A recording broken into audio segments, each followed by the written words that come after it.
In the dead of the night, I could hear in my headphones the lifeless noise of the universe. The noise was faint but constant, more eternal than the stars. Sometimes I thought it sounded like the endless winter winds of the greater Shinjin Mountains. I felt so cold then, and the loneliness was indescribable. From time to time, I would gaze up at the stars after a night shift and think that they looked like a glowing desert, and I myself was just a poor child abandoned in the desert.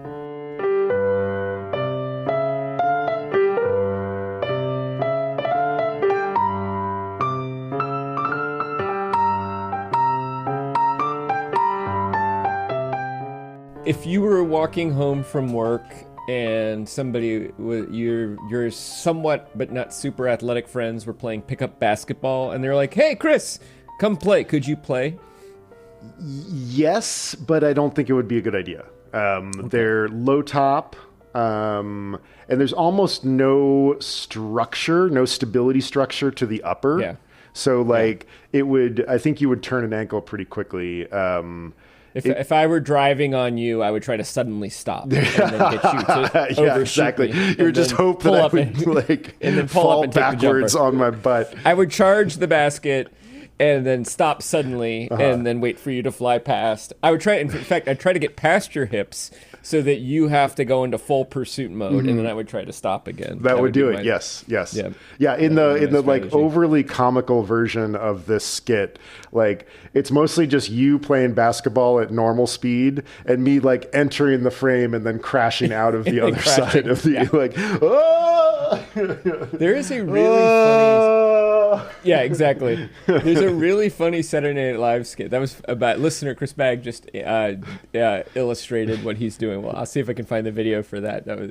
And then I got to get the Frankenstein get into our meme book? up too. Let's get into this fucking book. This is rad. I already left my copy over on the table next to Waldo. Hold on. Yeah, I see what all the fuss is about. Yeah. And I think I'm really interested in your question about creeping awareness because I think that's part of the attraction, but I am already getting ahead of myself. So everyone, we are doing. Can you help me with the pronunciation here? Cixin. What is it? Or I've sometimes heard it as Sushin. Sushin. Okay. Yeah. Cixin Liu's 2008, but then 2014 translated novel, The Three Body Problem. Hugely successful. Obviously, also turned into a Netflix series.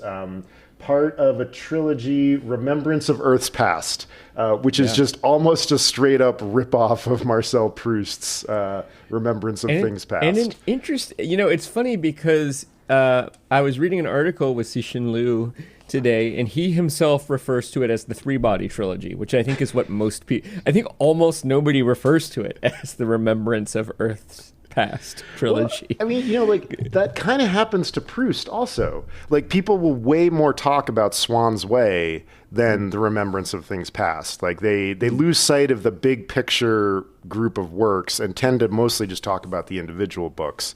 But yeah, that's hilarious. And I love like an author's pragmatism of being like, well, I guess this is what it's called. I need to make some time to go sit at one of Mr. Reagan's favorite beaches and read Proust. And I have not read Remembrance of Things Past.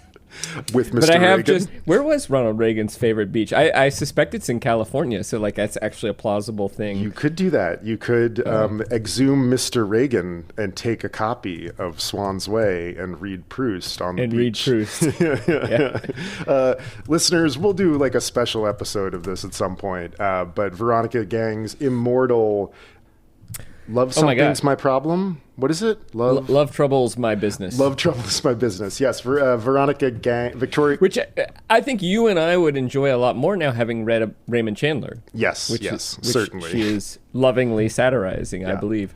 But we're already getting distracted, of course. And so one of the things, we're going to have some trouble, everybody, with pronunciation. So we're just going to do our best. But Ye Wenxi is a physicist.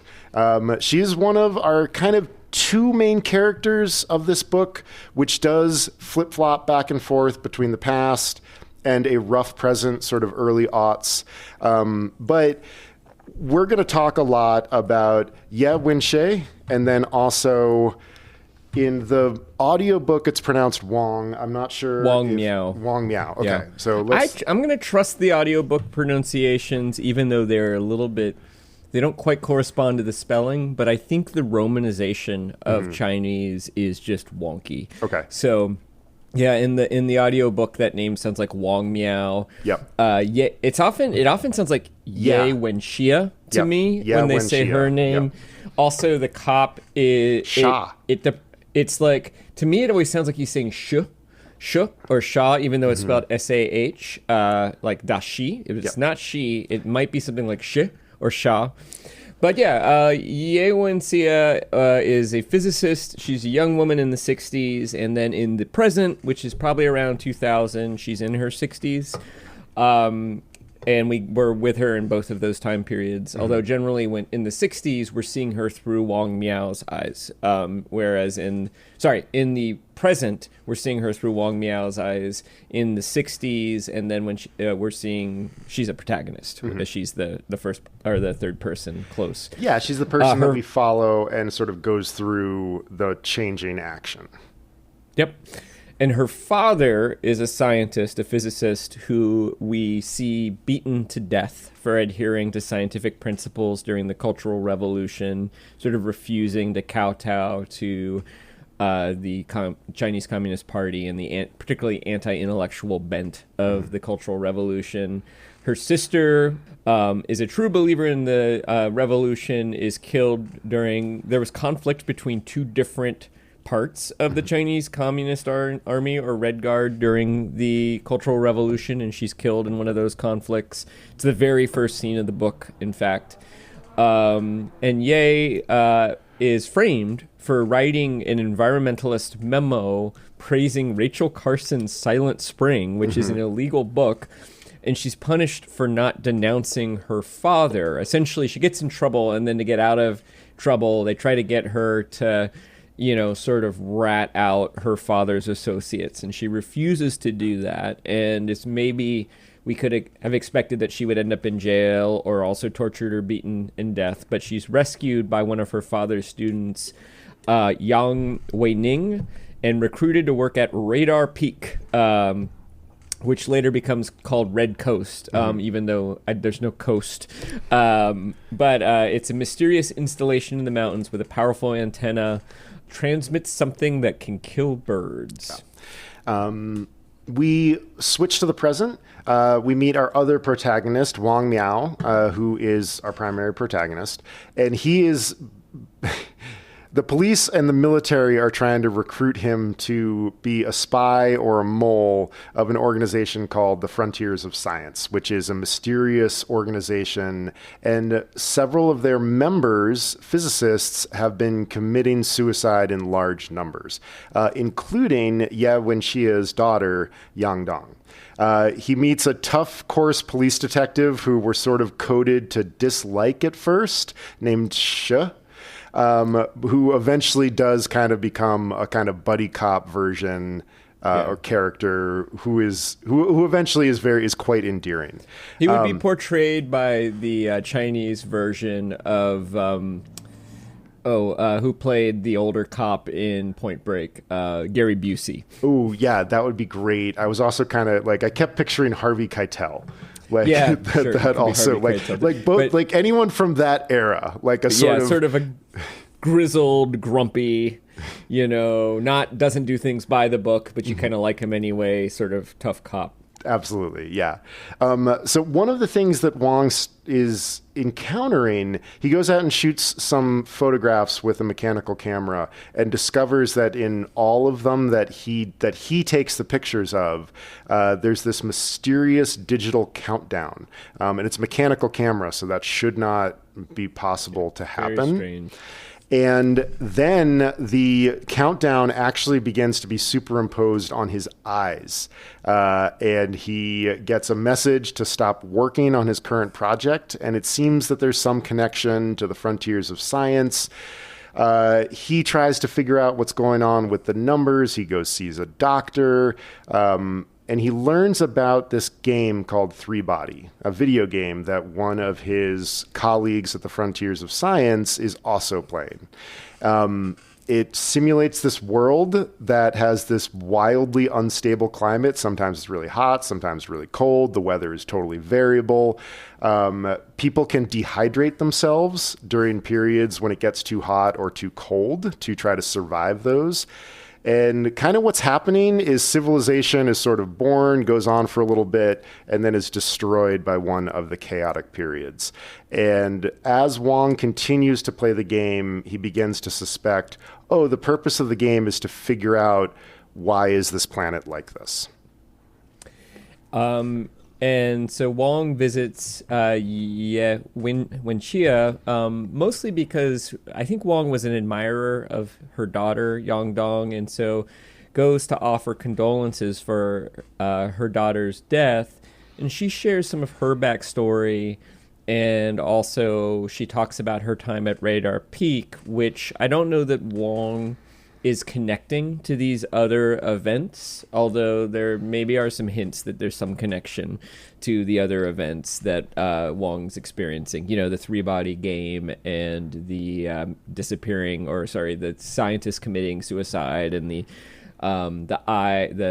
mysterious numbers.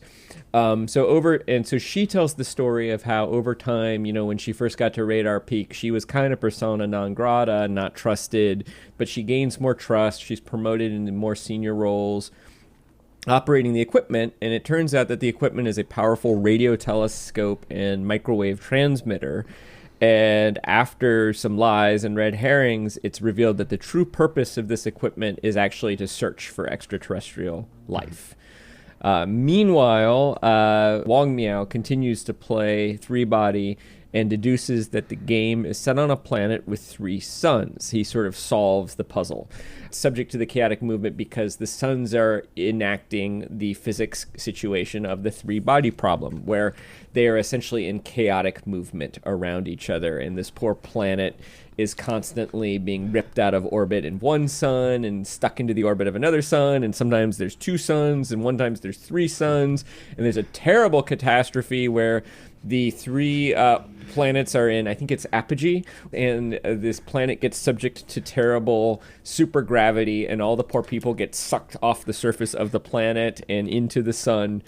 And then this researcher, Shen, who is the person I think that introduced Wong to the game, is shot to death in her home by some kind of unknown assailant, and they seem to be having a disagreement about their commitment to some kind of lord. Mm-hmm. And so there does seem to be this sense of some kind of mysterious enemy that somehow is interacting with Wong Miao, giving him the eye illusions, also interacting with these other physicists that's leading them to commit suicide. It might have some connection to the three-body video game, although at this point in the book, halfway through, none of these things are yet really explained.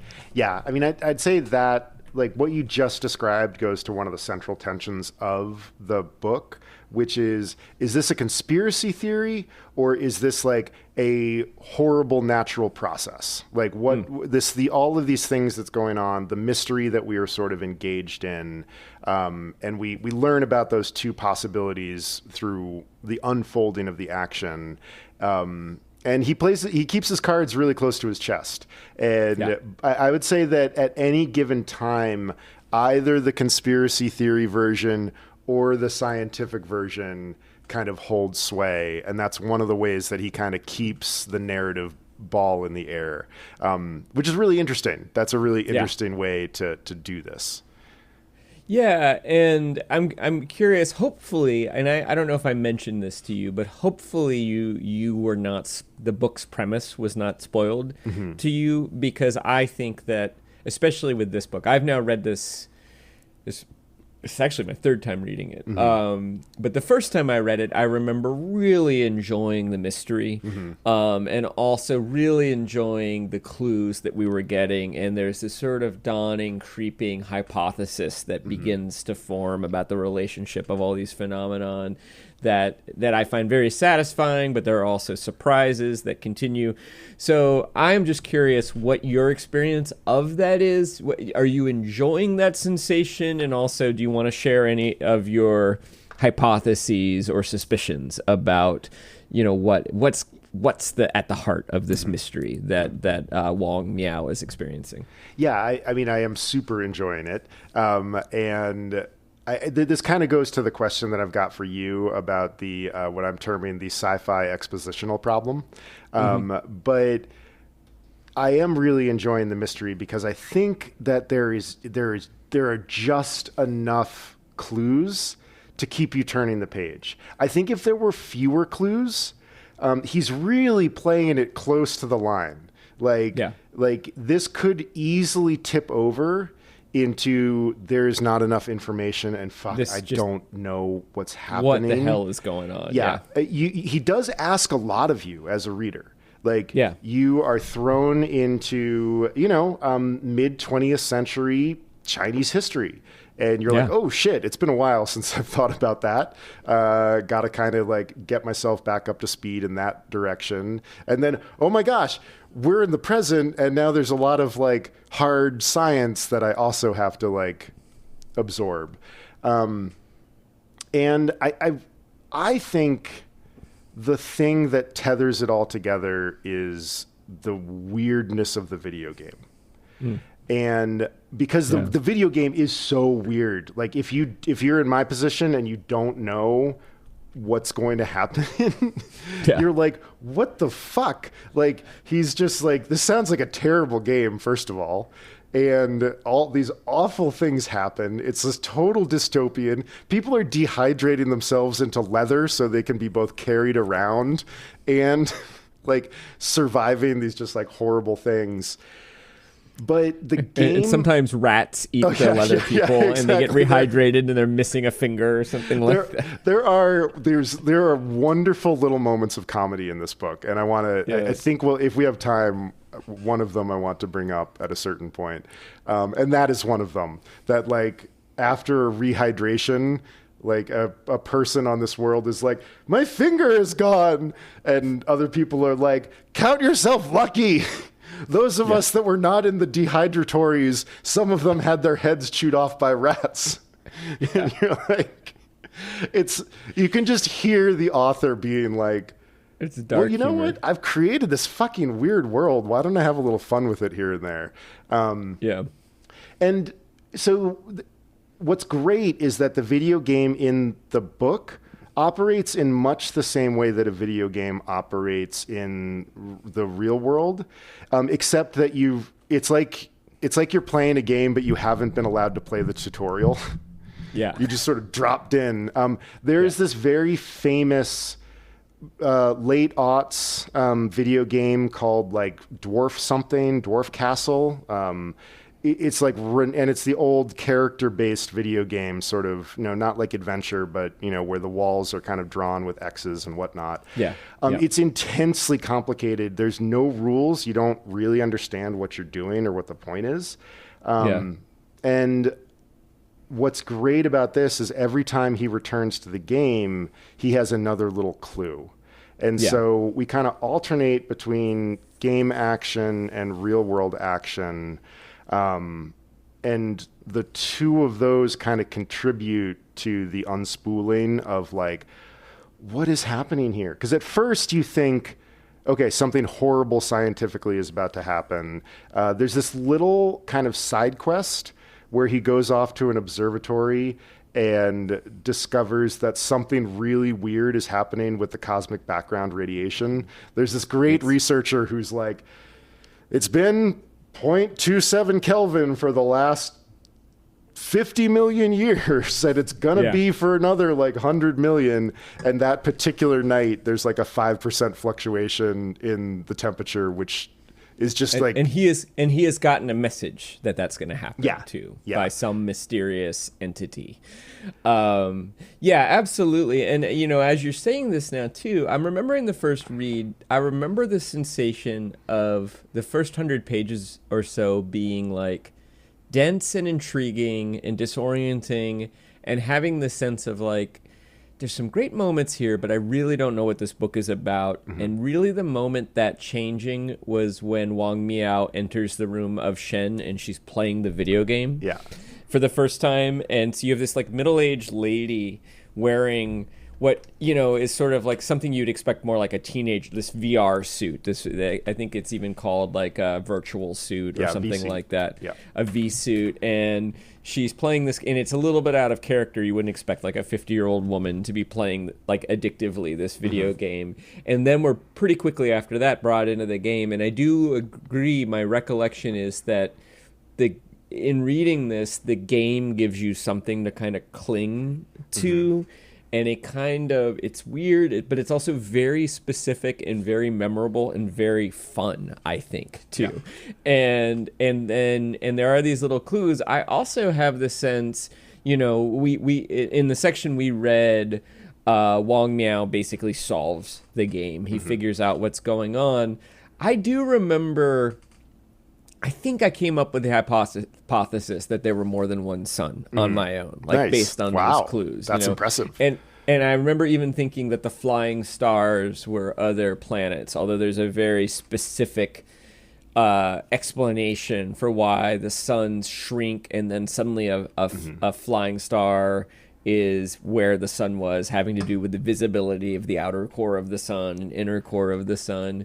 But I think I definitely remember that the game did create this sense of like structure to this book that was kind of missing prior to that point. And I do remember it being very difficult. Like this, I do remember having the sense of like, I'm going to stick with this for 100 pages and then see if I still want to read it, because it's kind of hard. Yeah. And then getting to that point and be like, no, I'm in now. I'm completely in and I'm being pulled along. But that, like many of the books we've read, I certainly...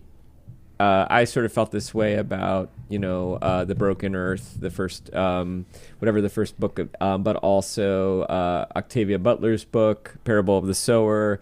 Felt that way about that. Felt that way about a few of the other books that we've read too, where it's like, yeah, I'm hooked, but it took me longer maybe than it should have. Although I also think part of that is that we're as readers not very familiar with the Cultural Revolution, and so there's all these, so everything that's happening to Ye Wenxia, we don't really have the context for it, and we're like, wait, why are these Red Guard factions fighting, and why is her father being tortured, and wait, why does she now seem to be okay? And it's like, I feel like if you grew up as Cixin Liu did, he can remember the Cultural Revolution a little bit. He was a child, but he remembers kind of the emotional feeling of it. Maybe you're less disoriented by those first 100 pages too. Yeah.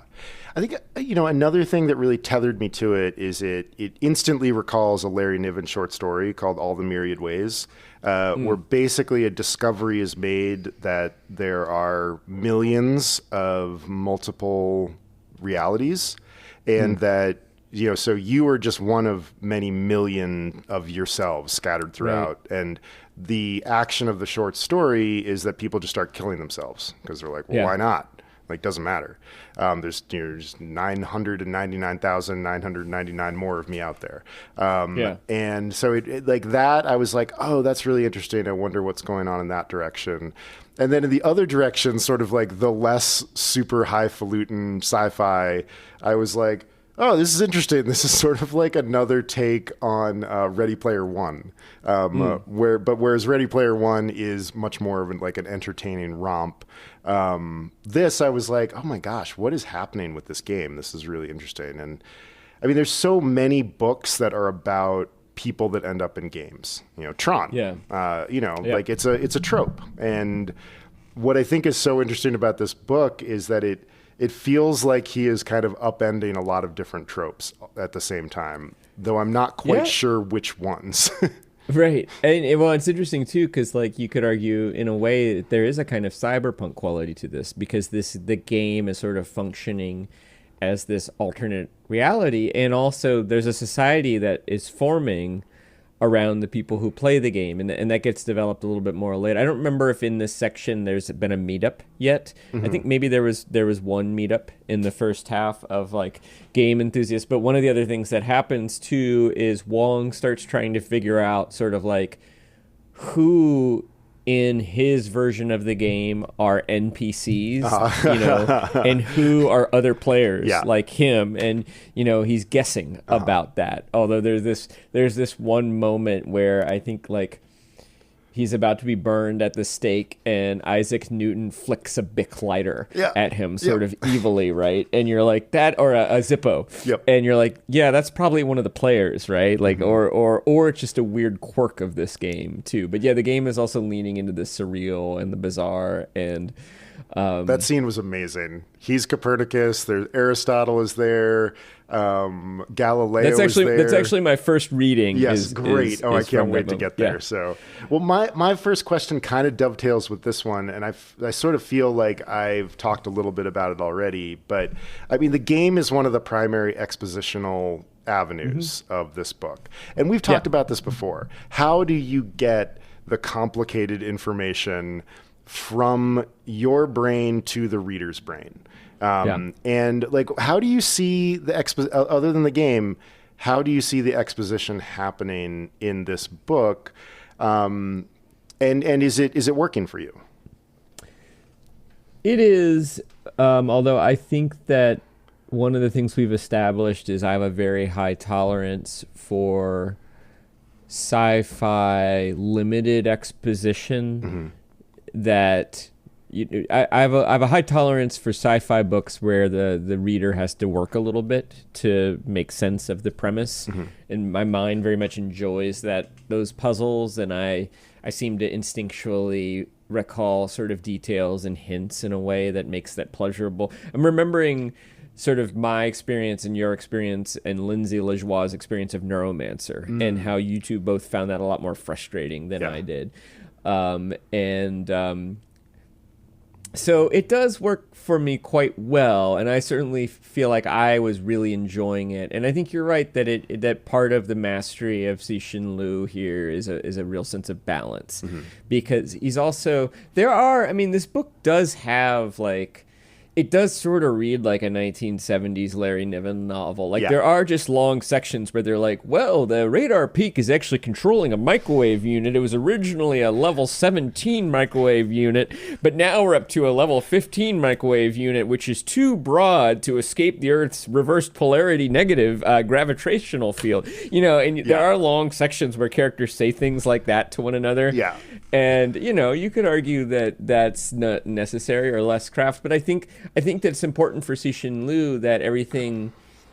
this is very much a book of ideas, and it's a book of values, and it's a book where the characters have emotional stake in the world, and we're kind of asking the big questions in some ways. I don't want to give too much away about the premise of the book, but it's also, I think it's important for him. He's not doing what Ursula Le Guin or N.K. Jemisin do, which is just sort of hand wave away the explanations. Totally, there is always a physical explanation, for everything that's happening, and the ideas and the emotions of the book, I think, follow the science and follow the big pictures. And it's interesting, people reviewing these books have described them as not being character driven, which I don't fully think I agree with. I think the characters are so important to this story. Although I guess you could say that Wang Miao is a sort of like generic stand-in for the reader's curiosity.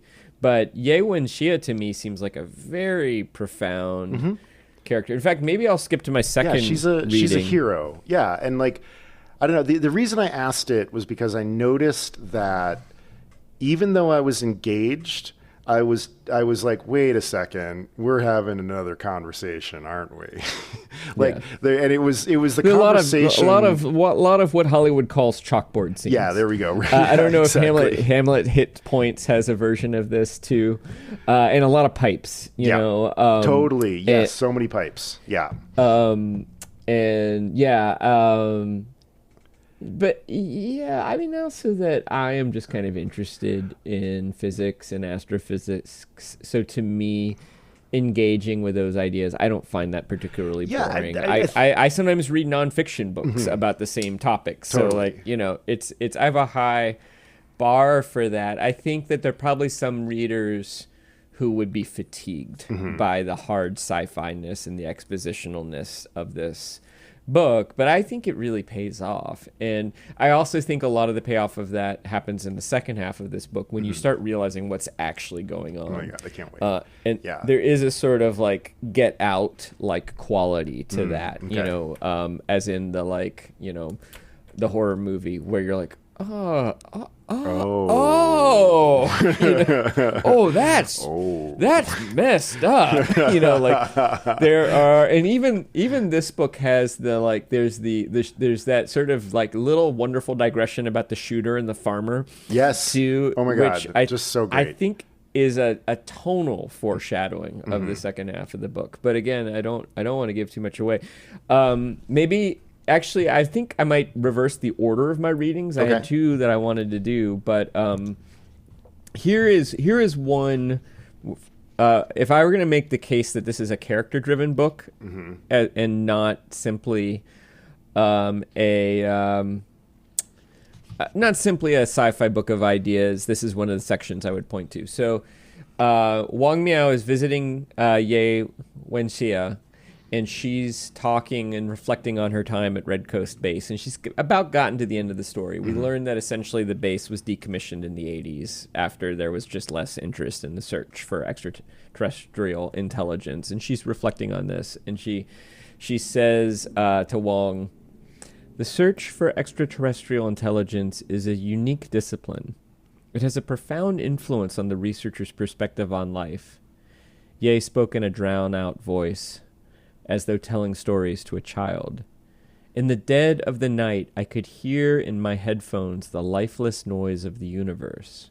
The noise was faint but constant, more eternal than the stars. Sometimes I thought it sounded like the endless winter winds of the greater Xinjiang mountains. I felt so cold then, and the loneliness was indescribable. From time to time, I would gaze up at the stars after a night shift and think that they looked like a glowing desert, and I myself was just a poor child abandoned in the desert. I thought that life was truly an accident among accidents in the universe. The universe was an empty place, and humankind the universe was an empty palace, and humankind the only ant in the entire palace." This kind of thinking infused the second half of my life with a conflicted mentality. Sometimes I thought life was precious and everything was so important, but other times I thought humans were insignificant and nothing was worthwhile.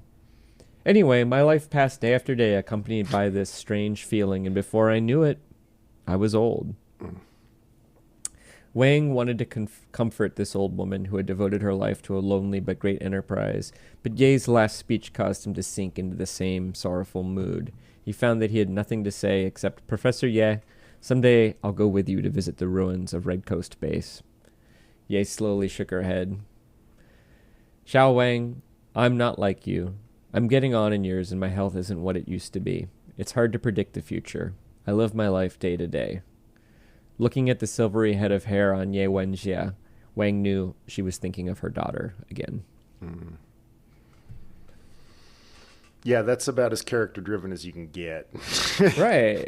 And it's evolved. I mean, it all starts with, let me tell you what listening for extraterrestrial life for 20 years of your life late at night with headphones does to you. Yeah. That's where we're starting. We're starting with the hard science, but now we're talking about loneliness and sadness and about whether life is an accident and whether it has any meaning and whether humanity has any meaning. And this image of humanity as the only ant in an empty palace. Yeah, it's just amazing. It's extraordinary. And it does feel a little bit overwritten, but I also just wonder if some of that is just translation, you know, that there might be poetics and things that just don't carry to English, you know, sort of things like Wong wanted to comfort this old woman who had devoted her life to a lonely but great enterprise, but Ye's last speech caused him to sink into the same sorrowful mood. Kind of an unnecessary sentence. I think you could just cut to the dialogue there, you know. Yeah, there is a bunch of telling in this book. And again, kind of like the expositional thing, it doesn't bother me. And Yeah.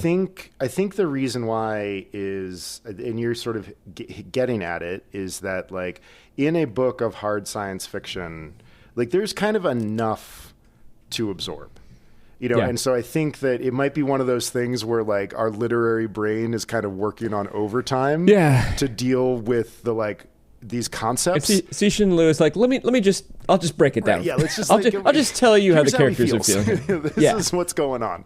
And it's funny. The reading I picked is actually also about the cosmic background radiation. So we're on similar ones, and Yep. and I think it's because like those are some of the more lyrical sections of the book when what he's talking about is actually just like the background hum of everything. Yeah. Which is, and like we also learned that like the background hum of everything like is still warm, but when we say warm, it's like hovering a few fractions of degrees above absolute zero. It's incredibly cold. Right. And I just think that the way that he manages these hard ideas into the emotional realm is the thing that has me like really hooked. Because I do care about these characters, like you're saying. It is a character-driven book because, like, I think the moment I was hooked was when Wang Miao is about to turn down the job, and the detective Shah is like, "Good, I'm glad you're a wimp." I'm glad. Yeah. and you Wong would be. is What like, does he say? He says like you would be like shredded horse meat in or something like that in like a matter of. And he says it after Wong has already walked out. Yep. And he's clearly baiting him, right? Totally. Like he's clearly baiting him to come back. And that's also the first moment I think you really like Dasha. Too is you're like, oh, he's kind of a amusingly manipulative old bastard, isn't he? And that's as he says fun. many times, he is not a good cop, but he is an effective cop. Right. And who said I was a good cop? I know, it's so great. His dialogue is the best. Like he sees Wong at one point like weeping outside in the street because he's supposed to be following him. And instead of comforting him, he's like, "See? I knew you couldn't stand up to it. You loser." Yeah. And like I mean, just think I really think that Dasha is like this book would be vastly diminished without him entirely. as a character. Yes, because especially since Wong doesn't have much personality too, and I think that's necessary because Wong, in many respects, just has to be kind of like the filter with which the reader is absorbing clues, essentially, as to what's going on, and so he kind of has to be our Dr. Watson, right? You know, and then you need a Sherlock Holmes, right? You need, and not that Dashu is similar to Sherlock Holmes in many respects, but that you need a memorable personality too. And so Dasha slowly becomes this sort of lovable sidekick, who we come to really like, even though objectively, I mean, apparently, like he gets in trouble for like beating up suspects or all the time. You know, other things like that really we probably ought not approve of, but. You know, he somehow manages to do all those terrible things with a twinkle in his eye. Okay, I've got a reading. This is when when Wong has gone to the researcher and sort of discovers the background noise temperature fluctuation. And I think actually it's great that you just read the one that you did, because Wong is essentially doing the same thing that did for her career, and so we get some of the same lyricism and whatnot. And this is all, and this is also after, you know, like the researcher who's helped him out is like, this is the stupidest thing I've ever heard about, right? Like, we're gonna, it's like basically like, what are we gonna like? What's next? Are we gonna go like make sure the sun rises tomorrow? Are we gonna go ensure that like the South China Sea is still there? Like, yeah, exactly. You know, like, and then it happens, and what's great is the researcher is suitably terrified. Like one of the things that gets the mechanism of dread in this book is the way that things that are normal and commonplace are suddenly ripped out from underneath you. And like one of the inciting incidents is another one of the intellectuals who is drunk because, first of all, his wife has killed herself. And second of all, because he has sort of helped make this discovery that physics doesn't work anymore. Right.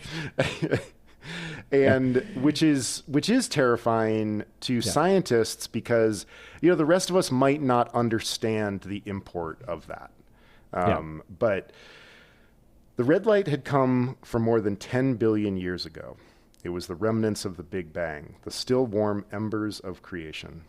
He could not see any stars. Normally, since visible light would be compressed to invisible by the glasses, each star should appear as a black dot, but the diffraction of centimeter wave radiation overwhelmed all other shapes and details. Once his eyes had grown used to the sight, Wang could see that the faint red background was indeed pulsing. The entire sky flickered, as if the universe was but a quivering lamp in the wind. Standing under the flashing dome of the night sky, Wang suddenly felt the universe shrink until it was so small that only he was imprisoned in it. The universe was a cramped heart, and the red light that suffused everything was the translucent blood that filled the organ. Suspended in the blood, he saw that the flickering of the red light was not periodic. The pulsing was irregular. He felt a strange, perverse, immense presence that could never be understood by human intellect.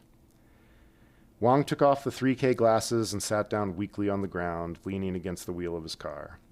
The city at night gradually recovered the reality of visible light, but his eyes roamed, trying to capture other sights. By the entrance of the zoo across the street, there was a row of neon lights. One of the lights was about to burn out and flickered irregularly. Nearby, a small tree's leaves trembled in the night breeze, twinkling without pattern as they reflected streetlight. In the distance, the red star atop the Beijing Exhibition Center's Russian-style spire reflected the light from the cars passing below, also twinkling randomly. Wang tried to interpret the flickers as Morse code. He even felt that the wrinkles in the flags flapping next to him and the ripples in the puddle on the side of the road might be sending him messages. He struggled to understand all the messages and felt the passing of the countdown second by second. He didn't know how long he stayed there. The planetarium staffer finally emerged and asked him whether he was done. But when he saw Wang's face, sleep disappeared from the staffer's eyes and was replaced by fear. He packed up the 3K glasses, stared at Wang for a few seconds, and quickly left with the suitcase.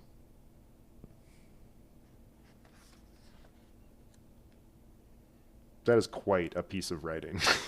Yeah. Lyrical, beautiful, poetic, dense with information. And this idea that, right, once this sort of constancy of the cosmic background radiation is disrupted, then what else might be subject to whatever this force is? Yeah. That ripple, that leaf. I love the poetics of that too. And again, but it's all emerging, from the sci-fi premise here too. The other thing, it's funny, all this, you're talking about the difference between, is what's happening some kind of like natural disaster, some kind of collapse of the universe, or is what's happening some kind of conspiracy? And it just makes me, for some reason, this section reminded me of hearing about a card trick that Penn and Teller did, and then often what they'll do is explain the tricks. And so they cause somebody to pull a particular card from a particular deck, and then they're like, okay, who are you here with tonight? Okay, I want that person to reach under their seat right now and pull around, and that person pulls out an envelope, and the missing card is in that envelope. And then they're like, yeah, what you need to understand about magicians is that we're the kind of people who are going to show up 2 hours before the show and tape that card underneath every single seat. And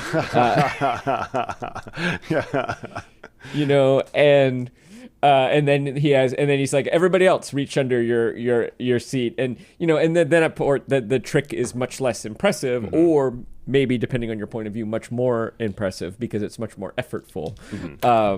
But it's also, you realize that often magic And the blinking of the cosmic background radiation is something like an intimidating magic trick Yeah. that is happening to Wong Miao right then. Um, Often magic is a lot cheaper than you realize Yeah. in that particular moment.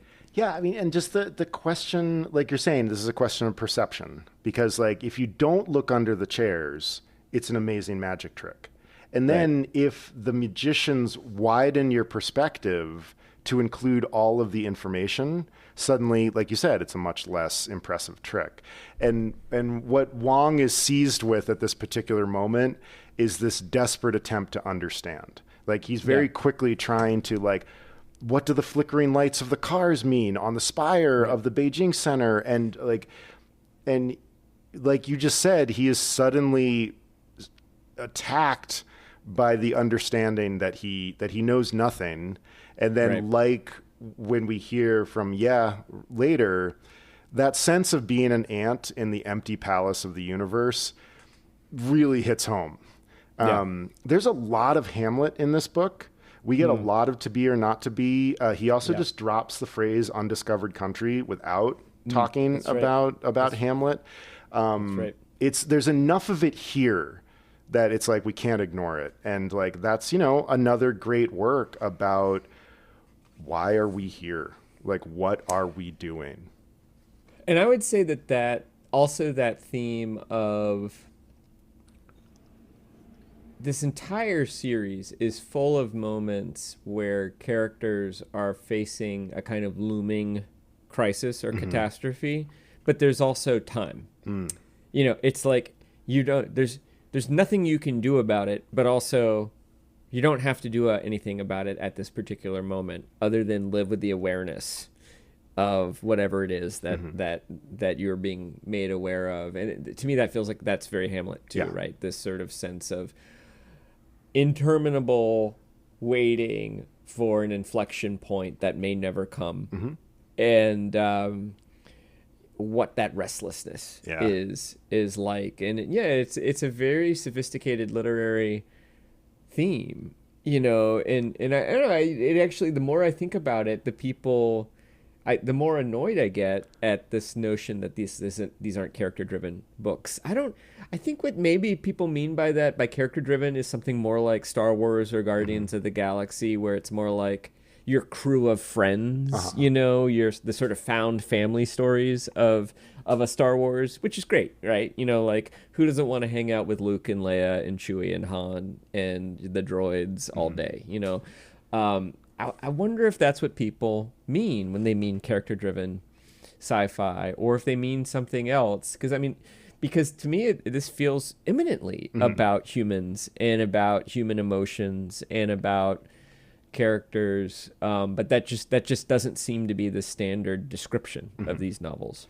Yeah, which is odd because really, like so much of Ye's experience is predicated on the horrible trauma of watching her father beaten to death in public. Yeah. And then Wong, like, yeah, you're right, a little bit more of an everyman, but he cares.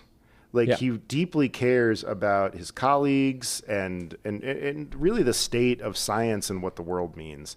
And then once you drop Shaw in, you're like, yes, the events of the book would probably still unfold without these characters because the events of the book are so big and titanic that they kind of unfold regardless. But that's just life.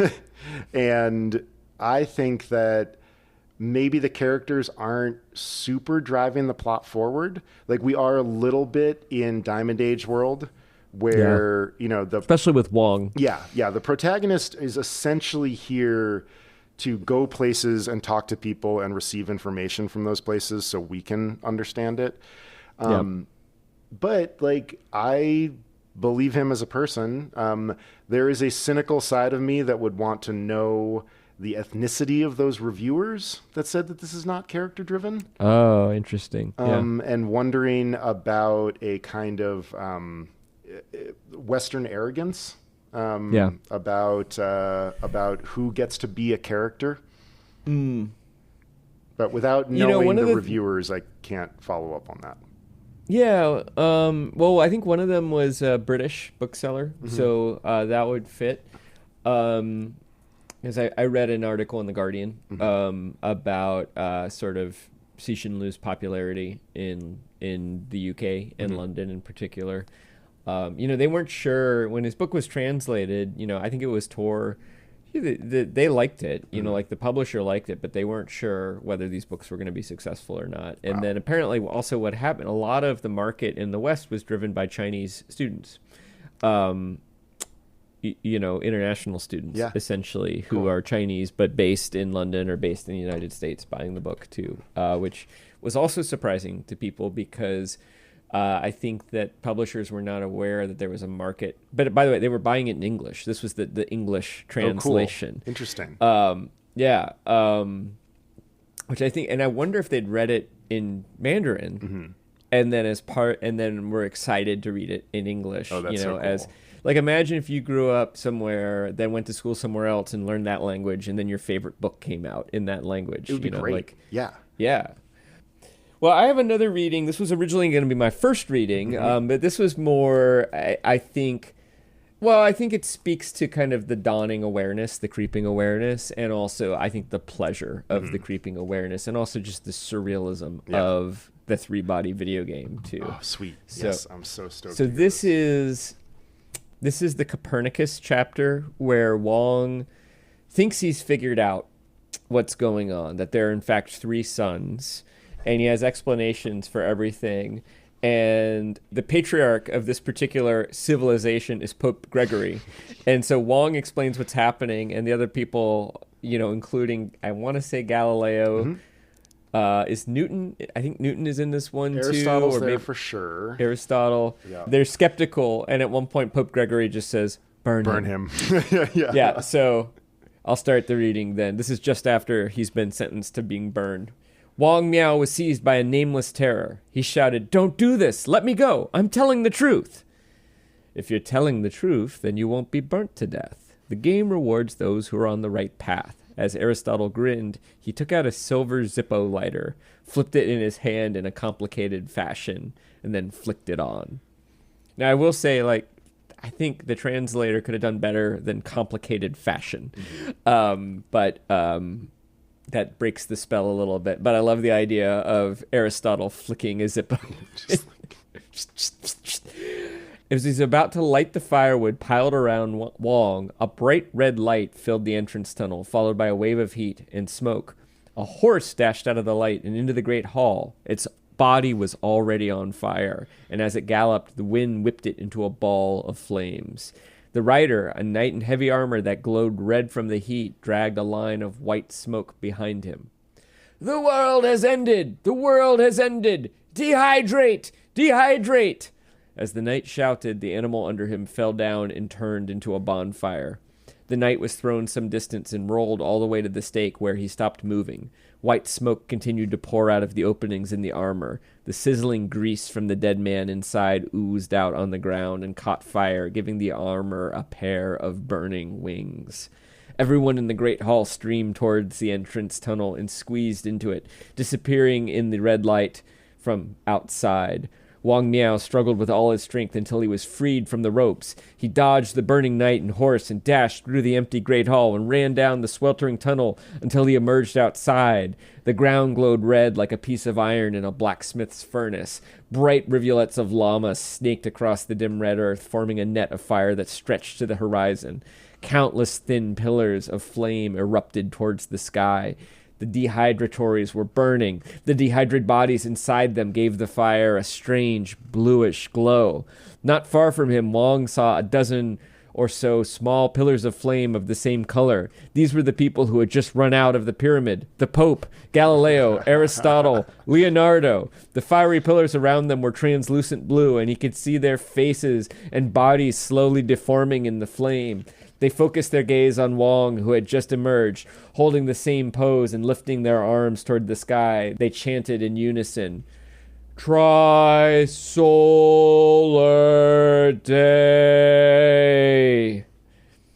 Wangs looked up and saw 3 gigantic suns slowly spinning around an invisible origin, like an immense 3-bladed fan blowing a deadly wind toward the world below.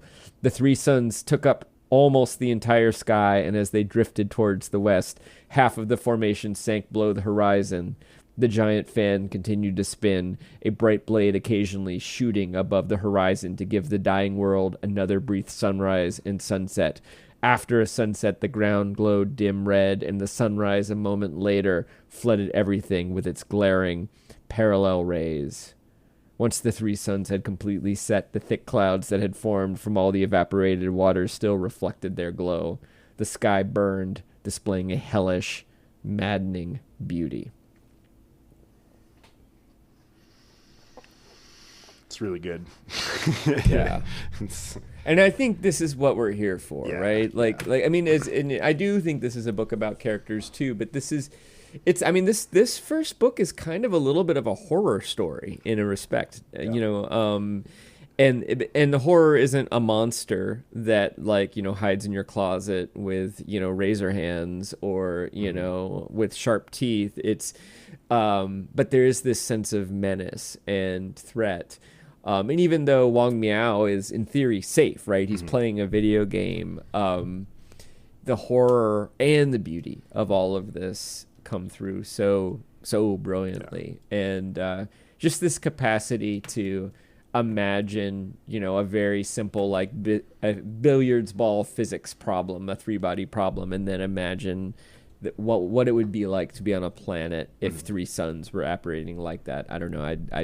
I admire that so much. Yeah, the height of the imagination is the thing that gives wings to the whole novel.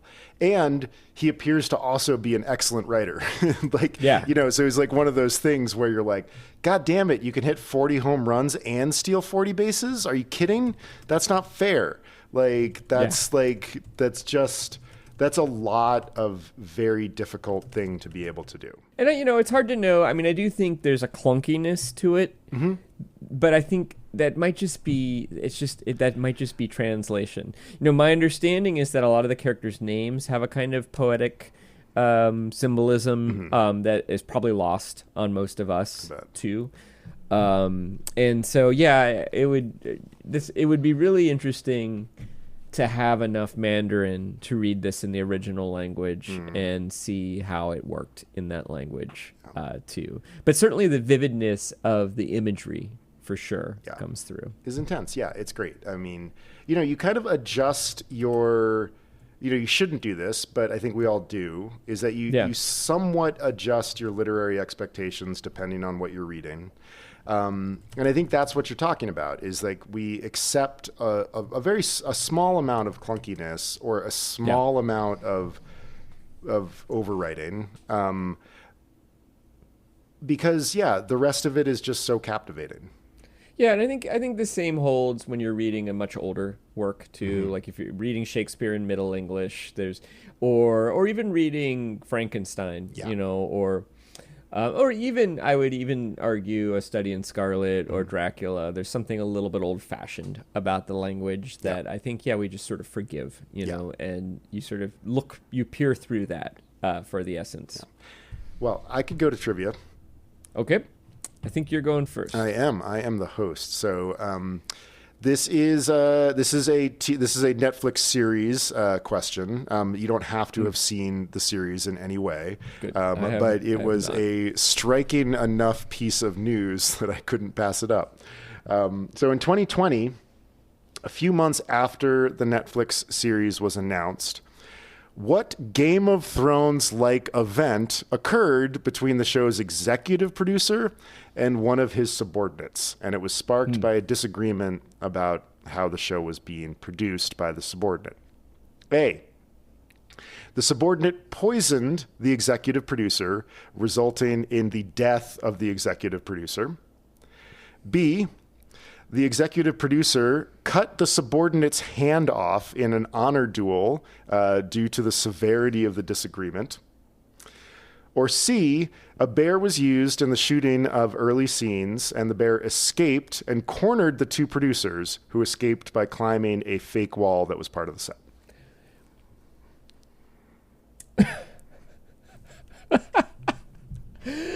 Of all of those, the only one that seems plausible and seems like I plausibly would not have heard about it is C, even though it also seems rather implausible. But I think it's the bear. C.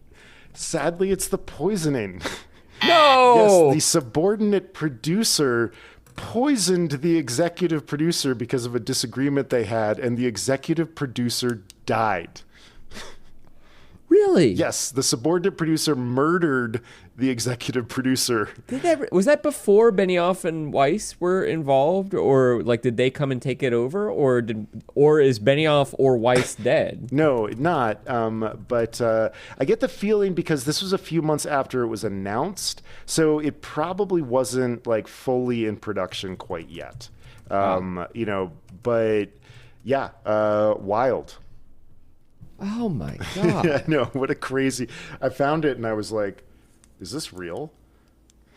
Have you read? I want to say it's Gary Steingart's humorous fictitious account of the Russian who stabbed the other Russian in Antarctica for spoiling the ending of Anna Karenina. No. I haven't, but that's wonderful. Fortunately, the man who was stabbed survived. By the way, if I was trapped like indoors and I was reading Anna Karenina and like the person I was trapped with spoiled it for me, that person better watch their back for knives. Have I told you my separate piece story? Do you know this? Yeah. Okay. Yes. Dies. Oh my God! Everybody. You just did it, Jesse. Okay, so Cixin Liu, when he was a kid, found a banned book in a box of his father's things, and he read the book secretly, and it directly inspired this novel. Was that book A Study in Scarlet by Arthur Conan Doyle, B, Childhood's End by Arthur C. Clarke, C, Journey to the Center of the Earth by Jules Verne, or D, The Mote in God's Eye by Larry Niven and Jerry Purnell?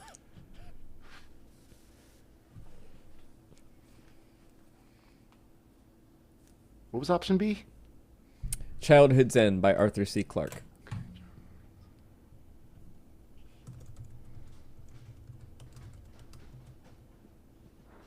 I'm going to go with Journey to the Center of the Earth. Correct. No way. Yeah. Now, how did his father get a Mandarin copy of that book? I have no idea. Maybe there was like a smuggling pipeline from Hong Kong. That's the only thing I can think of, although they speak Cantonese in Hong Kong. But I'm sure there's plenty of people who speak Mandarin. Because, or perhaps it was published before the Chinese Communist Party took, which is actually entirely plausible. Now that you think about it, Journey to the Center of the Earth was written in the 1800s, so there could have been an edition that was translated before, Mao banned most Western books. Yeah. That's probably how that happened. Gosh, I'm really very intrigued now about how that inspired this. That's great. That's really cool. Side note, the other hilarious the other moment that I found laugh out loud funny was the memos that were going to be sent into space, the different drafts of them. And the first memo that is going to be sent into space is like a piece of just like socialist creed. Oh, yeah. And then the memo reply is something like, "This is utter crap. We can totally hang up propaganda posters here on the Earth, but can we not send them into space?" It's sort of like, we're part of a state that is concerned with and disregard any messages you get from the United States, because those people want to propagate poverty forever, and they're imperialists. And even though even the second draft is something like it's similar things, but it says something more like, our nations disagree on how best to achieve the goals of prosperity, or so. It's a little bit more kind, and it's. But our world is still flawed. Hate exists, as does prejudice and war, because of conflicts between the forces of production and the relations of production. Wealth distribution is extremely uneven, and large portions. It's like this hilarious, just like euphemisming of Marx. It's like, and that's the version that survives. Like that's the version that they're like, okay, send that. It's just. And that's, I just think there are moments that are just so funny in here that I really love. And I do think the book does a really good job of depicting what it must be like to have lived through the Cultural Revolution and to live through a time where speech becomes very politicized, even, more so than it is in our country now, even though I would say we're kind of at a nadir, hopefully a nadir. We're certainly at a low point.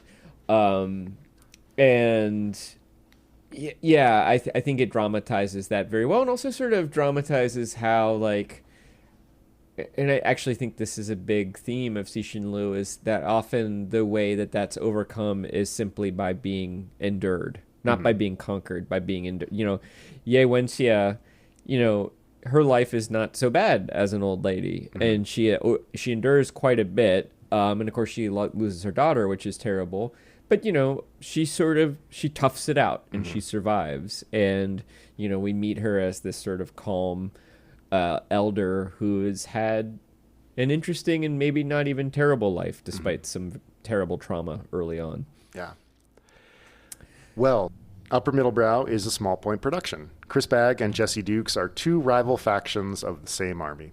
Music by Ben Pajak and Jesse Dukes. Design and website by Chris Bagg. We are supported by Jenny Grieve and Justin Wright. Find us on Patreon, where there are a number of tiers that you could show your support at.